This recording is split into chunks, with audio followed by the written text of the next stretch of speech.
Добрый день, Good afternoon, distinguished colleagues.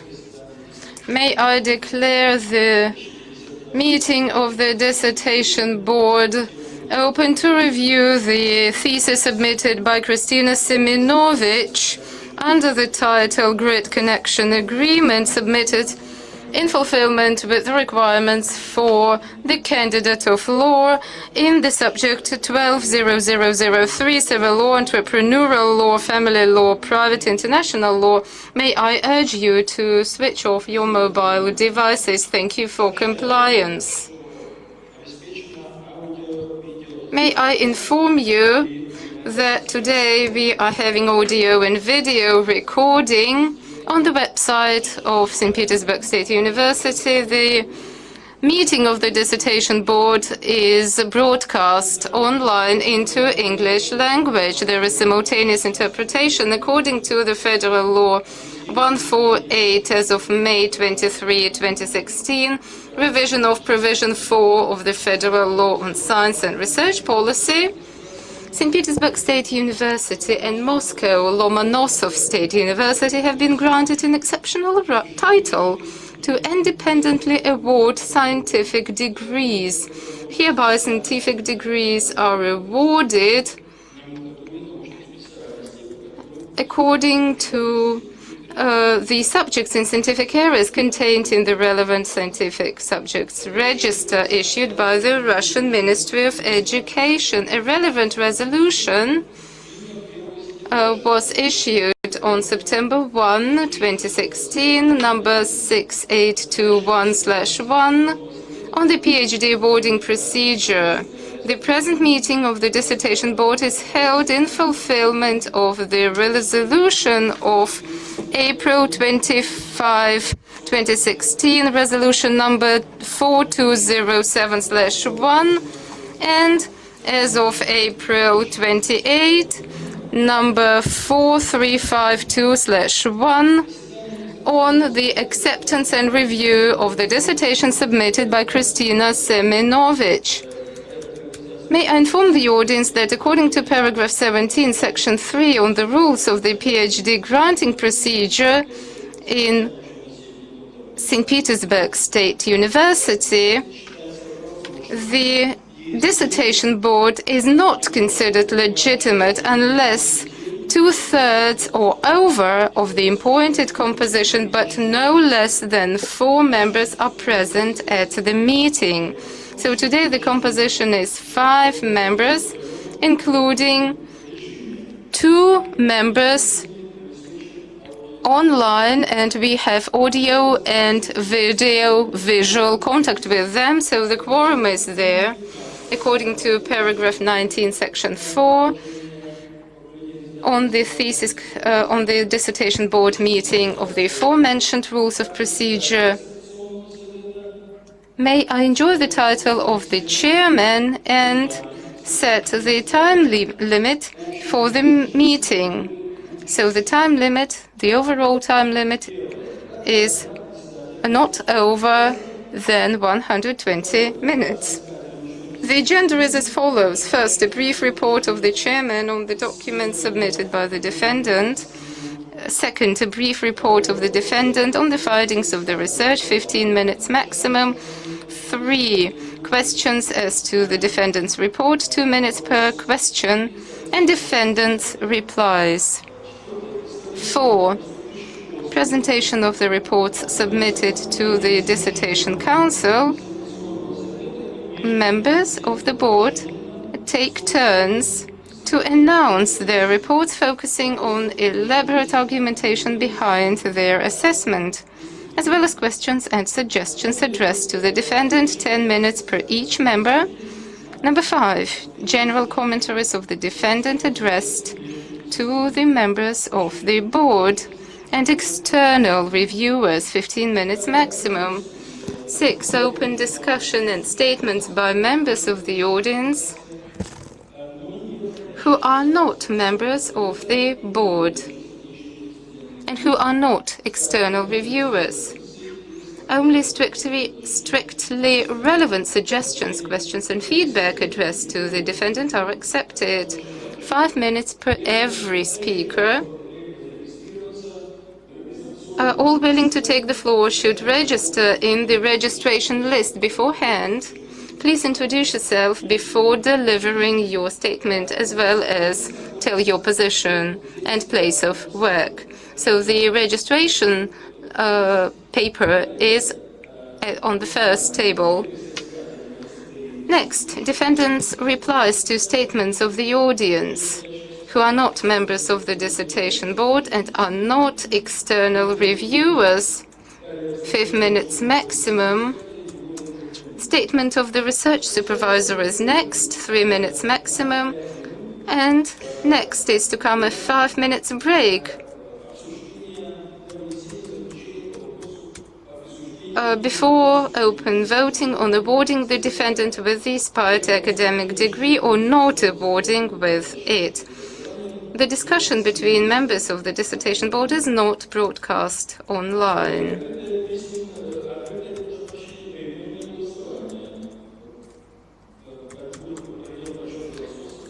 And lastly is open voting by name, count of vote and registration of the voting results in the protocol, pass or fail. And finally, concluding statement by the defendant, 2 minutes maximum, so I urge you to observe and comply with this time limit, with this agenda. So now, may I proceed to the very essence of our meeting, and I have to enjoy my title of the chairman to make a short report. The dissertation submitted by Kristina Semenovich under the title Grid Connection Agreement, submitted in compliance with the requirements for a candidate of law in the subject 120003, civil law, entrepreneurial law, family law, private international law, was accepted for defense according to resolution number 4352/1 as of April 28, 2017. The composition of the dissertation board was approved under the resolution 4207/1 as of April 25, 2017. The composition is the following: Vladimir Popondopoulos, Doctor of Law, St. Petersburg State University; Olga Makarova, Doctor of Law, Docent, St. Petersburg State University, Commercial Law Department; Alexander Molchanov, Doctor of Law, Professor, St. Petersburg University of the Ministry of Interior; Svetlana Matiyashuk, Doctor of Law, Professor, Novosibirsky State University. She's online with us. Leopold Moskva, a Doctor of Law, Professor, University of Adam Mickiewicz, Poznan, Poland. Kristina Semenovich has submitted to the St. Petersburg University Expertise Center the following documents: the application addressed to Rector Kropochev on acceptance of her dissertation, the copy of her diploma certifying that she is qualified as an MA in law, the review of her scientific supervisor, who is together with us, a list of publications that reflect the key findings of her dissertation, include 16 papers overall, including 7 published in the journals registered under the Higher Attestation Commission of the Ministry of Education of Russia. The certificate certifying that she has passed all the necessary exams as a postgraduate, the dissertation in Russian and in English, and hard and soft copy. The dissertation is drafted according to GOST requirements, and the conclusion of St. Petersburg State University recommending the dissertation for defense. All these documents are in compliance with point 12, section 3 of the PhD awarding procedure in St. Petersburg State University. May I now give the floor to the defendant, to Kristina Semenovich. 15 minutes maximum, may I remind you. Good afternoon, distinguished chair, distinguished members of the dissertation board, distinguished members of the audience. First and foremost, may I note that my dissertation covers a highly relevant issue in power supply, in particular grid connection. The rules that are there up to year 2000, as well as the civil code, have not identified rules and legal relations in grid connection. A relevant reform started in 2003 when the federal law on power supply was enforced. For the first time in the history of Russia, a specific deal on grid connection was identified as an independent deal. So my dissertation analyzes the grid connection agreement as an independent civil legal agreement. I also compare it with other types of agreements such as service agreement, acceptance agreement, joint action agreement, partnership agreement. And then I provide an original definition of what a grid connection agreement is. I also identify the responsibilities of parties in case of violation of obligations. May I present my key findings? The grid connection agreement is just a support agreement. It has to structure the power supply by way of specific energy transmission devices. So there is no agreement on the legal nature of such agreements. However, in case of court litigation, we have to decide on specific norms. So we have justified that such an agreement is an independent type of civil agreement. Its terms are identified by energy law, and therefore the law on power supply is quite implementable in this respect. The norms of the Civil Code of the Russian Federation govern the specific dimensions in case those comply with law. The subject of the agreement is joint action of the grid organization and the applicant so as to make the network ready for power transmission.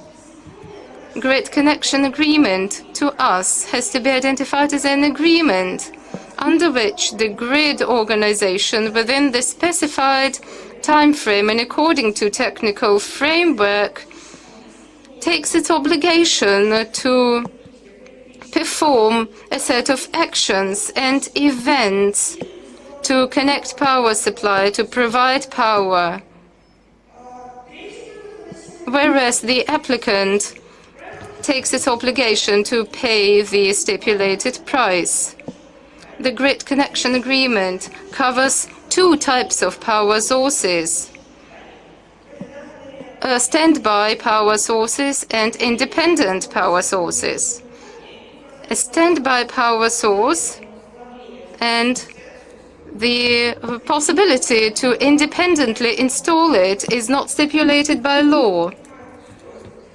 So the definition of a standby power supply device is not covered by law, so therefore we offer a relevant definition. It is a specific independent power supply device that is used in case of cut-offs.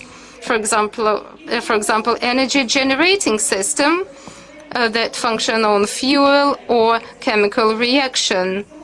So the owner, therefore, can install such a device on its land so as to ensure sustainability of power supply and to avoid complicacies. To structure the terms of agreement, the obligations of a power supply organization and the conclusion of a connection act. So to this end, we offer to disembark from the procedure of realization agreements that guarantee a connection at any stage, including after the conclusion of the agreement. Number 5. As of now, there is no strict regulation on how to enforce grid connection, as well as in case the power supply agreement has violated the framework for connection. To this end, we suggest to grant the applicant the right to preserve the power supply, provided that the power supply organization has covered the damages. Overall, the challenges in law related to grid connection agreement, as well as obligations and liabilities of parties, are rooted in the fact that the legal relations are not very well prescribed by law, and therefore this needs further enhancement and development. Thank you very much for your attention. Thank you so much, Christina, for being so short, for being so brief. According to the agenda, may we proceed to the next point, questions to the defendant, covering the key findings of the dissertation. Are there any of those who are willing to speak? Not only members of the dissertation board, but also members of the audience can speak out. Well, I see no one is wishing to take the floor. Therefore, we have to proceed to the next point of the agenda. Those are reviews submitted by members of the dissertation board. As I said, all the 5 members of the dissertation board has provided their reviews. There is one external report submitted by Anna Vasilchenko, a docent at St. Petersburg State Architecture and Construction University. All of the reviews were submitted according to the procedure and were downloaded to St. Petersburg University website. May I now give the floor to Professor Olga Makarova, Commercial Law, St. Petersburg State University, distinguished chair, distinguished members of the board. May I provide my review for the dissertation by Kristina Semenovich. I highlight that the dissertation is highly relevant because the grid connection agreement, the challenges that are existing in law in this respect, are very well proved by the defendant. The content of the dissertation is in compliance with the key objectives. The defendant suggests her solution. She identifies its place in the overall energy law system. She analyzes the liabilities of parties, the content of the agreement, as well as its implementation. I believe that it is an independent and original research. It is very much integral, and it contains innovative findings which is actually the author's original contribution into academic science, into law. The recommendations are very well underpinned by arguments, which is proved by an extensive analysis of international and domestic research, the analysis of laws and regulations of Russian Federation. The findings of the dissertation are reliable and innovative, groundbreaking indeed. I'm not going to focus on other advantages of this dissertation. All the findings were very well justified by the reporter, by the defendant already.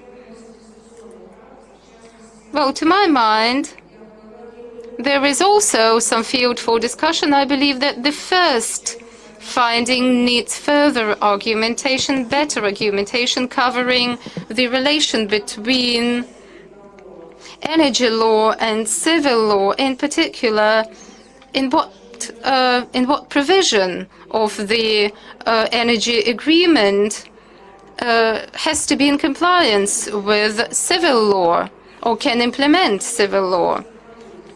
And my other minor criticism relates to page 148 of the dissertation, where the defendant says that the terms of the grid connection agreement covering the liabilities of parties for violation of the time frame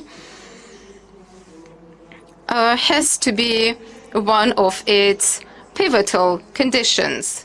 So therefore, may I question whether this is a valid statement or not? Can we deem it as a pivotal term in the text of such law? Overall, I should say that this dissertation is very well written and it is in compliance with all the requirements for the academic degree of a candidate of law. Thank you very much for attention. Thank you very much, Professor Makarova. May I now give the floor to Alexander Molchanov, Professor of St. Petersburg State University, of the Ministry of Interior of the Russian Federation. Thank you. The dissertation submitted by Kristina Semenovich is an original and practically relevant research because it comprehensively studies the grid connection agreement that ensures the customer sustainable power supply. The author has identified the objectives and has delivered on them by analyzing the nature of grid connection agreement, by identifying its place within the system of energy law, and gives a definition of such a law which enjoys my support.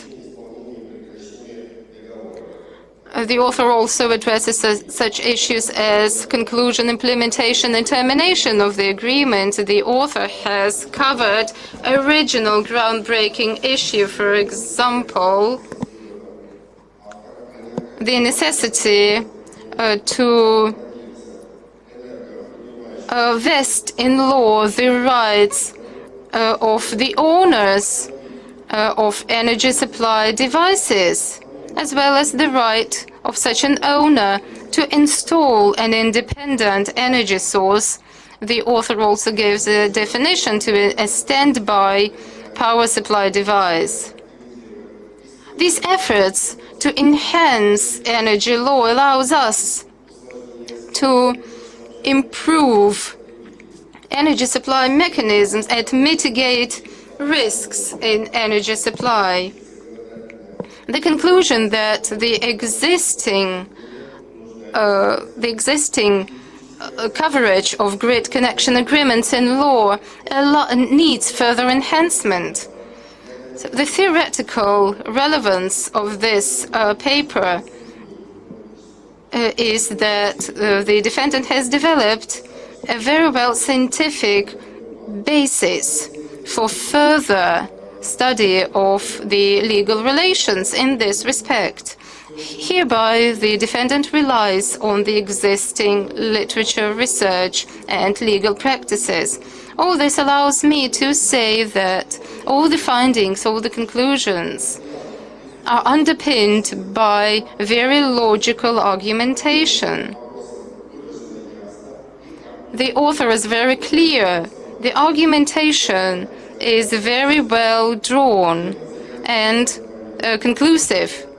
The subject of the dissertation has been very well expanded, and the suggestions are very logical because those are incompatible with the main sources and the analyzed scope of research and practice. The results of the research have been presented at national and international conferences.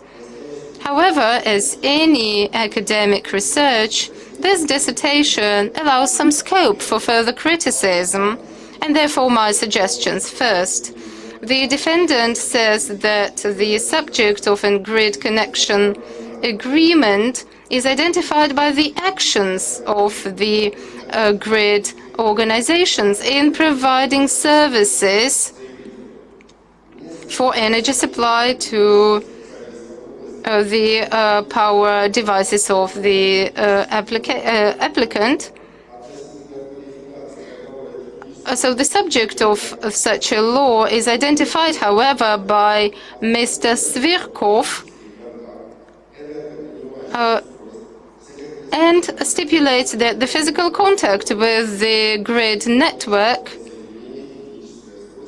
is a technical property of energy objects of the applicant, which means that this is the very same positive effect that it generates as an aftermath to the actions of a grid organization. Therefore, my question, what is the difference between the activities of a grid organization and the activities of a parties to qualify such a grid connection agreement as an independent type of civil and legal agreement? Second, the author suggests to draft the rules on grid connection and to ensure the denial of the applicant. Hereby, the author limits the framework.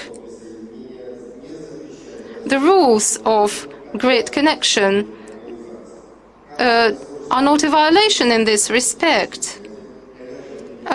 In what way would we identify the limits and for a one-party rejection to connect to the grid?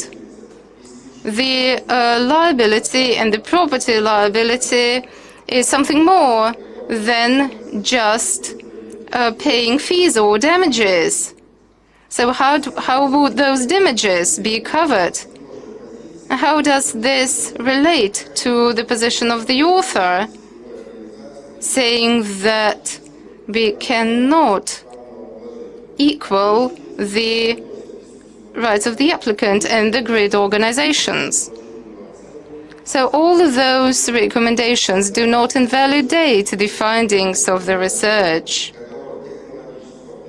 So therefore, the dissertation by Kristina Semenovich is an innovative and original research. It is in compliance with the resolution on the PhD awarding procedure in St. Petersburg State University, whereas the defendant, Kristina Semenovich, deserves to be granted the aspired degree of Candidate of Sciences in 120003, Civil Law, Entrepreneurial Law, Family Law, Private International Law. Thank you.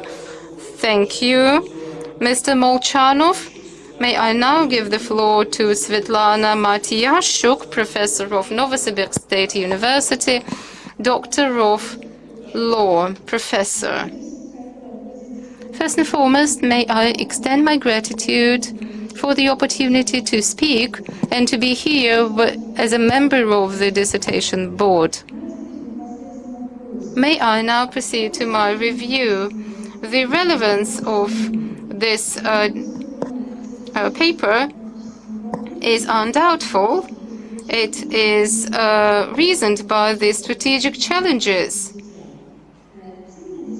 in energy. The subject of the dissertation is highly comprehensive, and it covers a broad scope of sources and a broad range of issues. So the author was highly successful in this respect. The structure of the dissertation is very integral and is not discordant. One of the positive things of this work is that the author provides an analysis of the existing legal practices in grid connection. The findings generate no doubt. However, despite all those advantages and benefits of the dissertation, there is a broad scope for some minor criticism. First, the subject and object of the research have identical definitions. And I should say that the object and subjects of research as a category of scientific law usually refer to the general and the particular. Therefore, we would rather relate to some public relations when identifying the object of the research.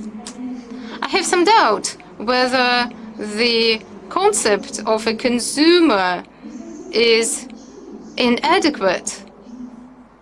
I do not see what's the rationale behind that, and why do we have to switch over to a different concept.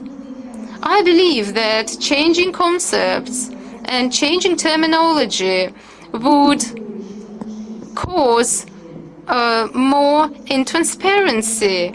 This would make the legal practices and the text of the law more inadequate and inarticulate, and would add more complicacy in legal relations.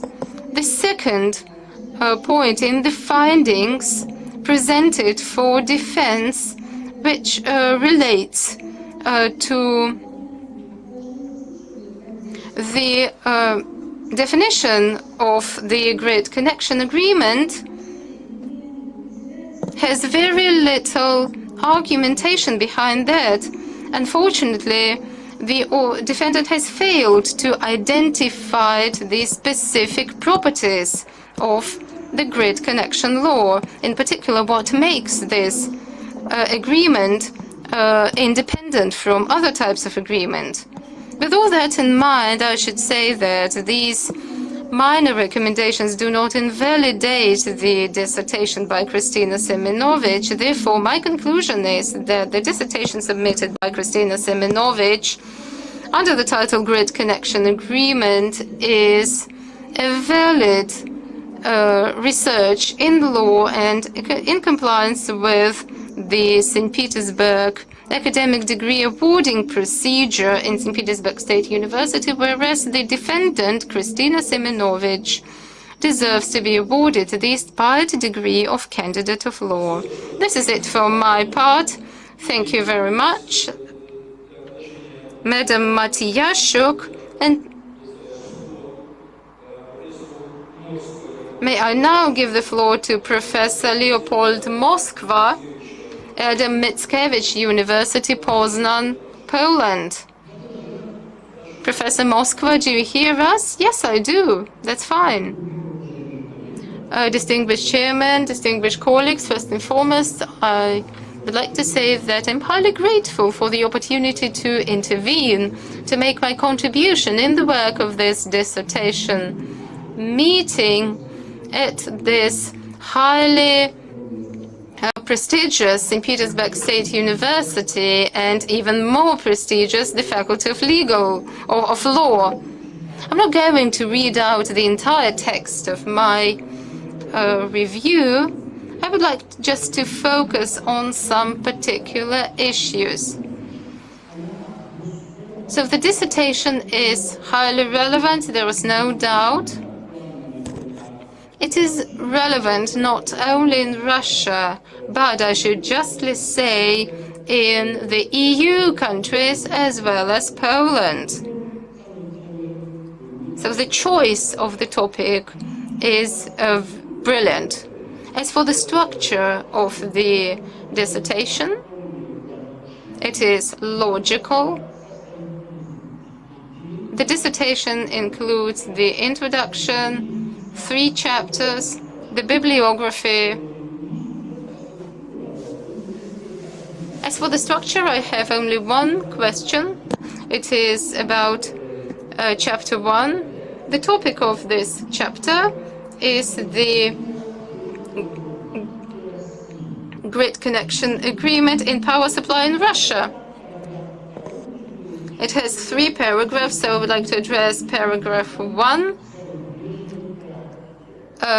grid connection and international practices. So the topic is about the energy sector in Russia, and here, whereas the chapter 2 is international practices, so there is something is discordant, right? There's a minor discordant issue. So I urge the defendant to somehow mitigate it, to correct it. As for the first chapter, the grid connection agreement in Russia, well, I should say that the findings are very exciting. I first and foremost focused on the grid connection and international practices in these dimensions. The findings are highly relevant as well.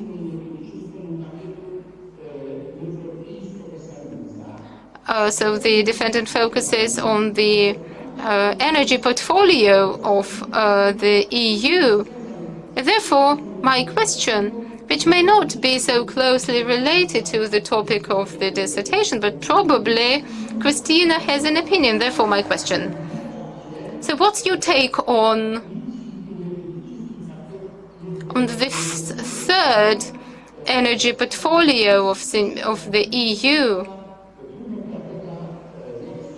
in the context of Nord Stream 2 pipeline, right? Well, as I said, whatever you say, that would be a valid reply. But I'm excited what you think, you, a young candidate of law.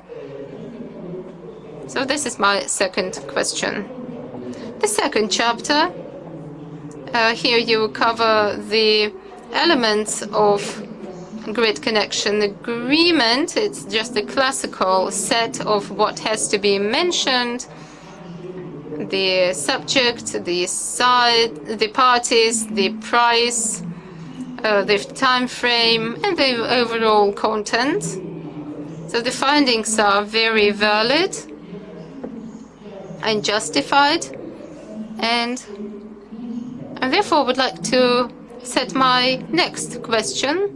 I very much fancy the findings on the legal framework for energy supply in Poland.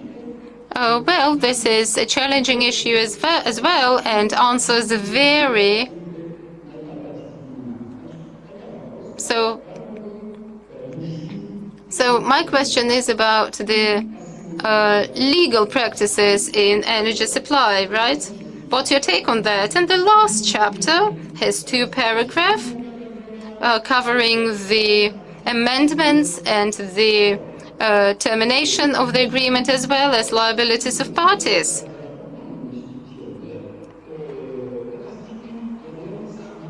So here, this chapter is very well analyzed. It provides a deep analysis because very interesting, exciting topics have been covered. So everything is justified. There is reasoning behind every statement. So I believe that this dissertation is highly worthy for further academic legal practices. It is an important contribution into national and international law and civil law as a science, as a scholarly discipline. I believe that Kristina Semenovich deserves to be awarded the aspired degree of candidate of law. Thank you. Thank you, Professor Moskva. And finally, may I enjoy the title of the chairman to declare my report. Once again, as I said, all the reviews are published on the St. Petersburg State University website. Therefore, may I not read out all the review focusing on the advantages of this dissertation.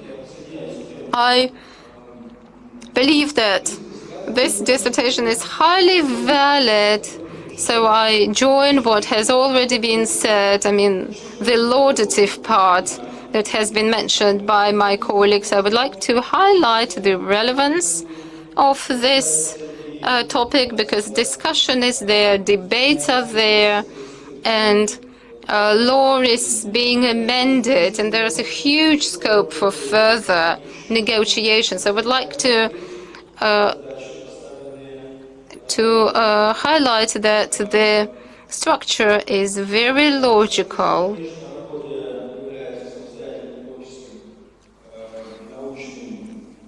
I should say that this dissertation is an independent paper, highly creative paper. The conclusions are justified and generate no doubt. However, and I will expand on that later, there is some scope for discussion. The theoretical provisions and findings promote sustainability in power supply. There are valid suggestions to improve legal practices, to improve existing law, as well as implementation practices. Therefore, the practical relevance of the dissertation generates no doubt. However, as any creative paper, Kristina's dissertation opens up some floor for debate. I'm not going to focus on some particular minor issues that can be quickly corrected. And I would like to address really truly debatable issues. A lot what is in my review has already been said. One of the key findings is that the grid connection agreement is a standby independent agreement in energy supply. However, this also implies that we have to give a definition of such a law, not only in the context of energy law, but in the context of civil law as well. However, my impression is that Kristina is kind of waverly in her take here. Because on the one hand, she says that the norms and the regulations of a recruitment agreement, of service agreement, can be extrapolated onto the grid connection agreement by way of law. What do you mean when you say by way of law?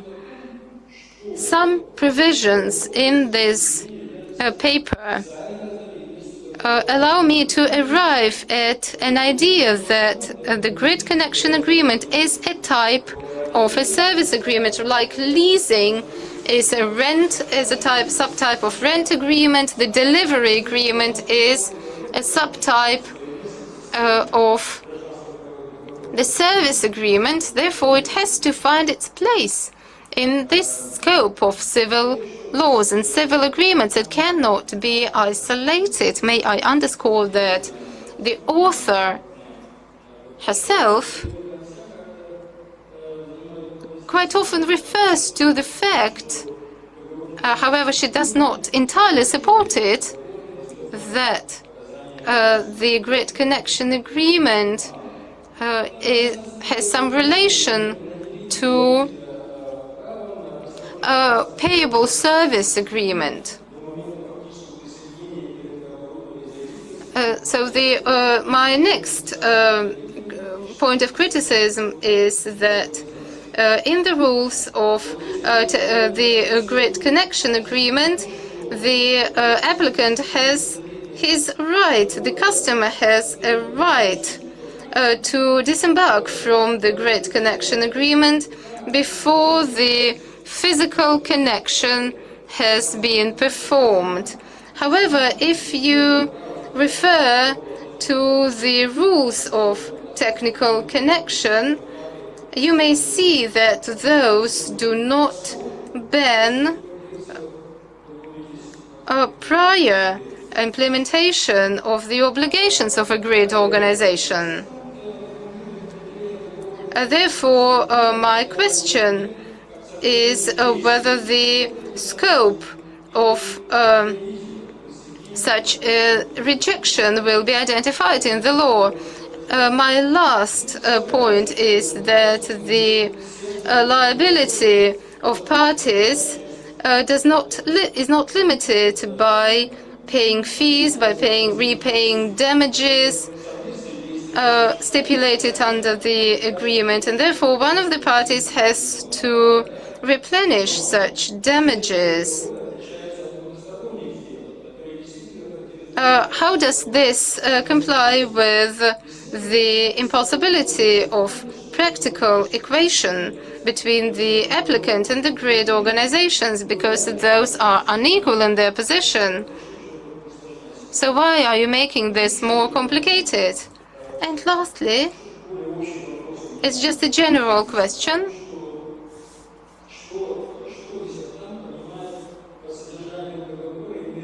What do you mean by the content of the agreement? In Chapter 2, you identify the content of the agreement in a separate paragraph, opposite to the terms of the agreement being described in a separate paragraph as well. So the content of the agreement is not the terms of the agreement, right?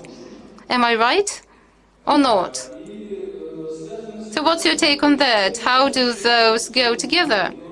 So what is actually the term of the Grid Connection Agreement? According to your dissertation, those are all the terms, including the liabilities of parties, and this is something that Professor Makarova has already referred to.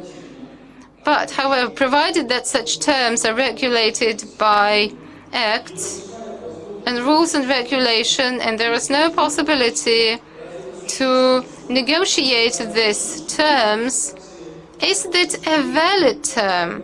Is that a significant term? Or is it just an assistance term? Or does the law say that this is a significant term? However, in that case, we have to criticize the provisions of law due to such inadequate interpretation of what the content and the terms of an agreement are. Well, may I wrap it up now? Of course, I should say that all of these issues are open for discussion.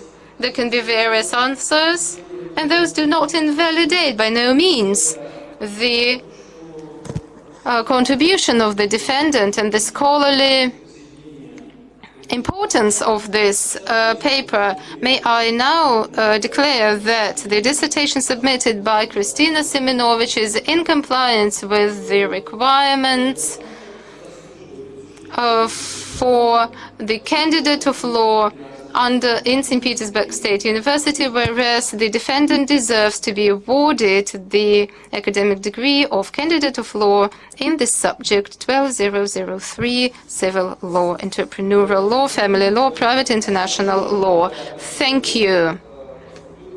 And, well, as I said, there is one external review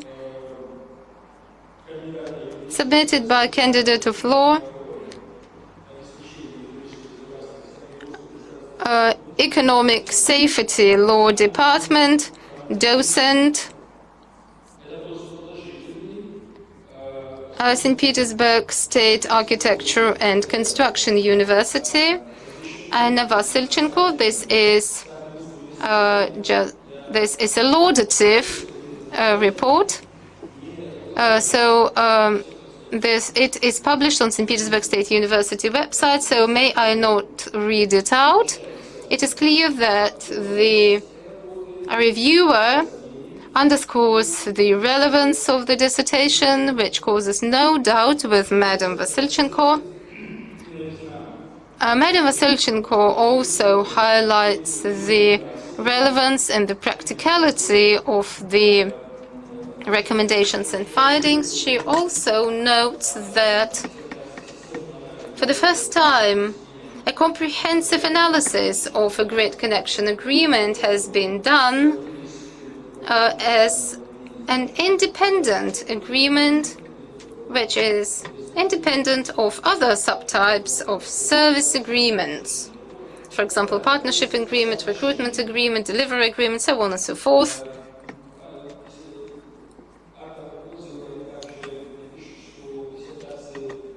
Madam Vasilchenko also expands on the validity of recommendations, on the logic of the dissertation, and there is one minor just question or commentary. It's rather a commentary which actually echoes what has already been said today.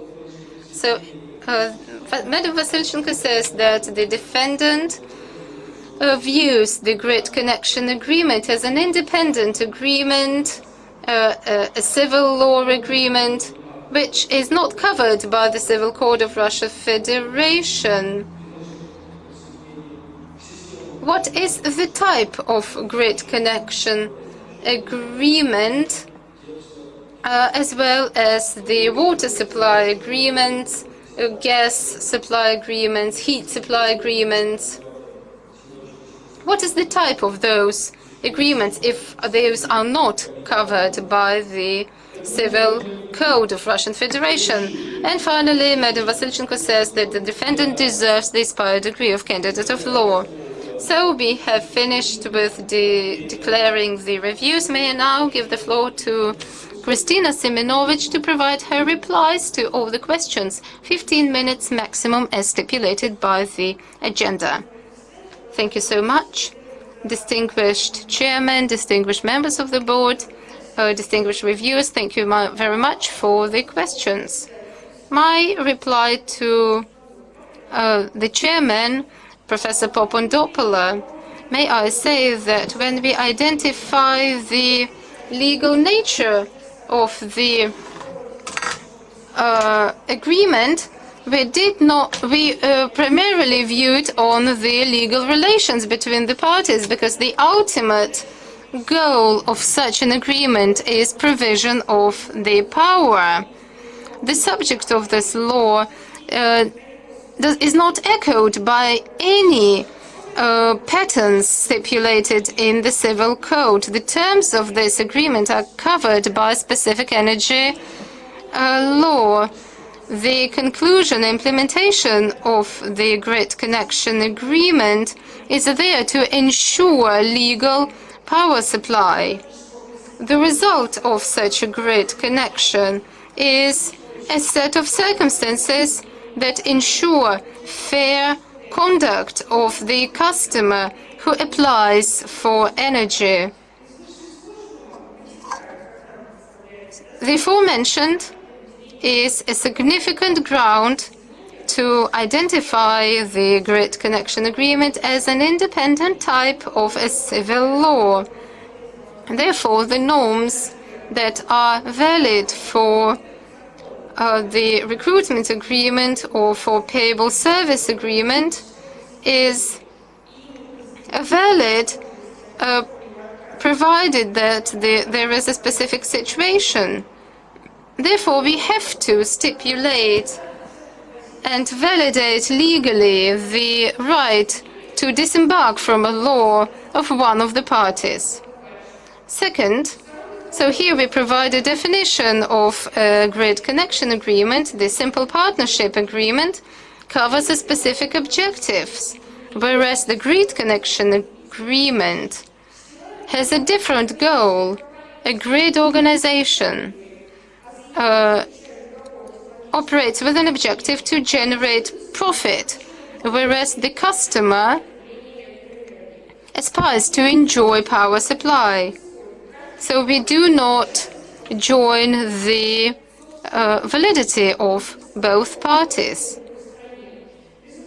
The result of such an agreement is shared by both parties, whereas the result of a grid connection agreement cannot be shared by way of its very nature.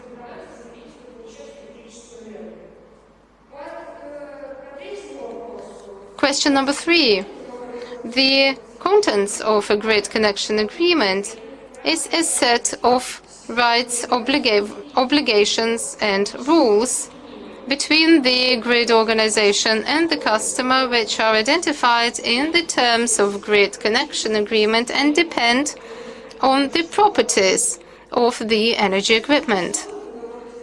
A particular term of a grid connection agreement covers the subject, the time frame, the balance, ownership, so on and so forth, which means that the importance of these terms cover the following situation. If one of such terms is absent, the agreement cannot be made effective. To us, indeed, having all these terms vested in law is indeed a subject of criticism. However, we did not disclose it because it is not actually a challenge for standard law regulation. My reply to Professor Makarova: the grid connection agreement is an independent type of a civil agreement, enjoys the general provisions of the Civil Code of Russia. The questions, the issues that are not covered by the Civil Code, the norms of recruitment agreement and payable service agreement can be implied in case the relations are similar and in case the direct legal regulation is absent. As for the second question, at this very stage, the liability of parties, according to provision 16 of the grid connection rule, those are a significant term. Therefore, there was no direct criticism in this respect. My reply to Professor Molchanov: the difference between the results of an activities of a grid organization and the activities of parties to qualify the grid connection agreement as an independent subtype of a civil agreement is as follows. First and foremost, access is not a service. The physical contact between energy devices and the grid, which is the result of a grid connection agreement, is something which is obtained as a result of grid connection as a technical property of the power devices. Secondly, to qualify the grid connection agreement, the subject of the agreement is the activities or actions of a grid organization to establish contact between energy sources. As a result of such efforts, the agreement has not yet been achieved. If the result fails, the service will be considered provided. Second question. The denial of one of the parties and the quittance from the agreement can be identified by the information on the proceeding and the implementation of the terms that the grid connection organization has to publish online according to provision 8.3 of the grid connection rules. We believe that the losses of the grid organization has to be calculated by the scope of damage. My reply to Professor Matijashuk. As for the first question, may I inform that the object of our research is the legal framework between the customer and the grid organization, whereas the subject are the normative legal acts that cover the doctrine, the practices, and the procedure of a grid connection. As for the second question, we have to change the concept of and disembark from the concept of a customer, because to us, the so-called customer is an individual who has his or her power devices connected to the grid. The law covers all types of deals, and it has its priority. It does not include the concept of a subscriber stipulating the terms for power supply. Power devices of the customer, before being joined to the grid, do not work on energy, and therefore this means that the customer is not provided with energy supply. Therefore, using the concept of a customer here is inadequate.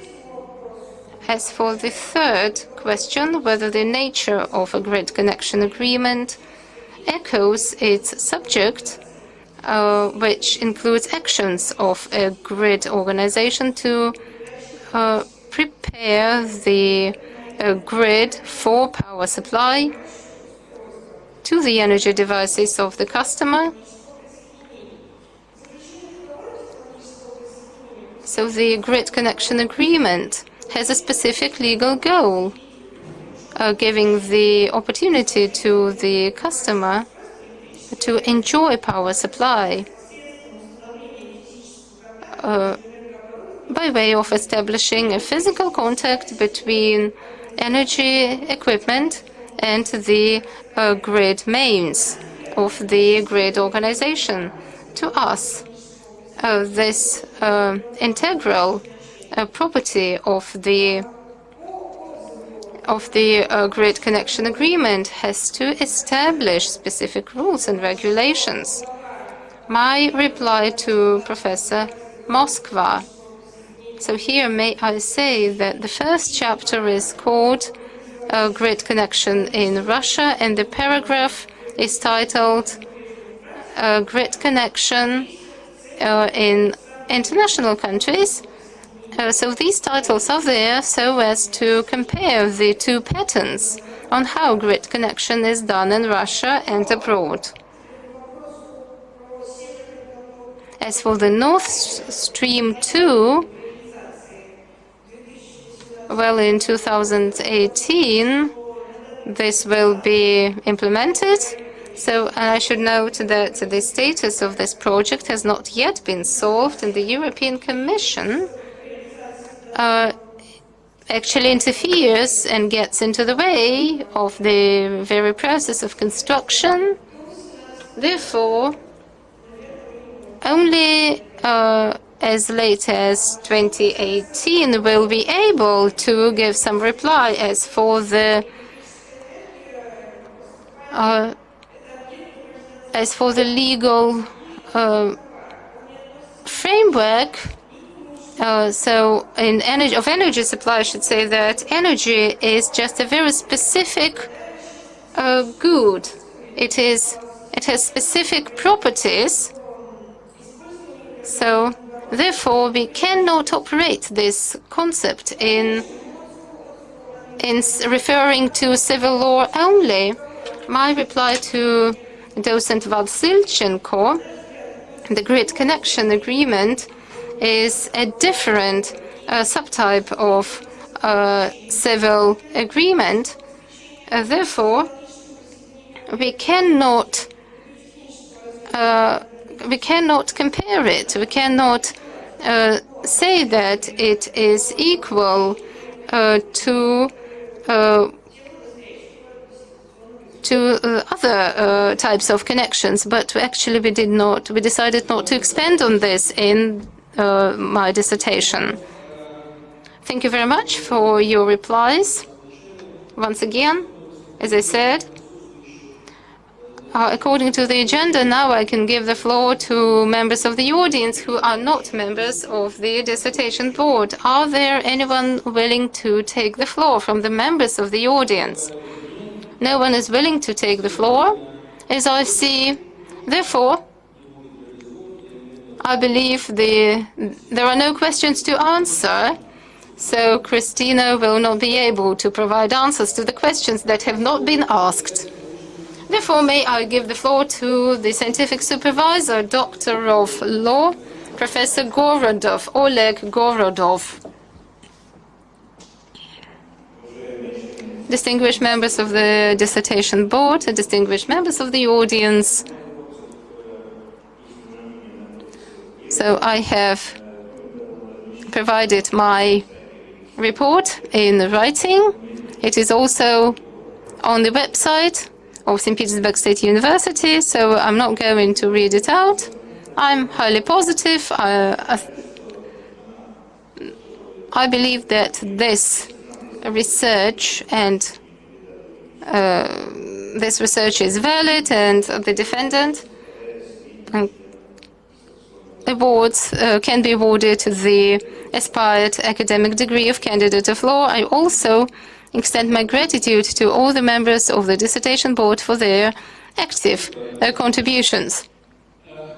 Thank you very much. Colleagues, now we are going to have a 5-minute break before open voting.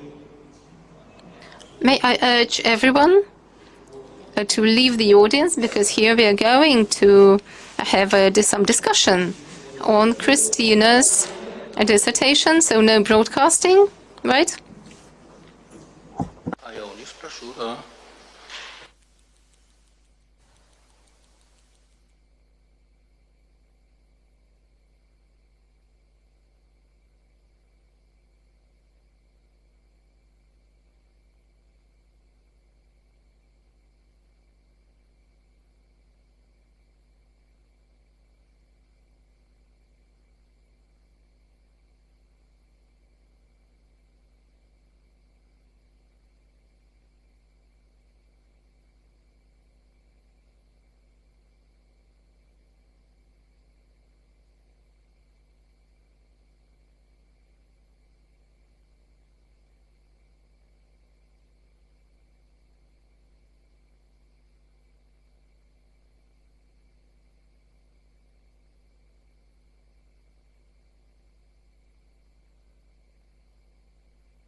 Colleagues, according to the agenda, may I once again urge everyone to say their position.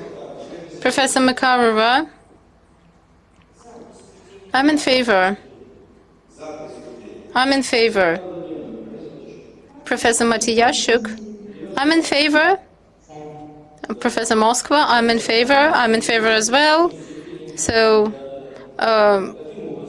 Kristina Semenovich has passed. So thus, all the 5 members of the board are in favor of awarding Kristina Semenovich with the aspired degree of candidate of law. So may I now give the floor to the defendant, the Christina, for a very short address. Christina, 2 minutes. I'll be short. I would like to extend my gratitude to all the members of the Dissertation Board, for those who were together with us online. I'm highly grateful to St. Petersburg State University for the opportunity to have this defense. I'm highly grateful to my relatives, to all those present here, those who supported me and were together with me. Thank you very much for everything. Well, us, as members of the Dissertation Board, congratulate you with such a successful defense. Well, we know all your challenges. We know that you were through a very long and hard way. So we share this happiness to you and this joy together with you. I'm highly grateful to Professor Matiyashuk and Professor Moskva. We were very happy to see you, and we will be happy to see you at our next defenses to follow. Thank you very much to all the members of the audience. The meeting of the Dissertation Board is adjourned. Please congratulate our young candidate of law. A short remark. So may I invite all of you for a banquet in the Menshikov Palace. Спасибо.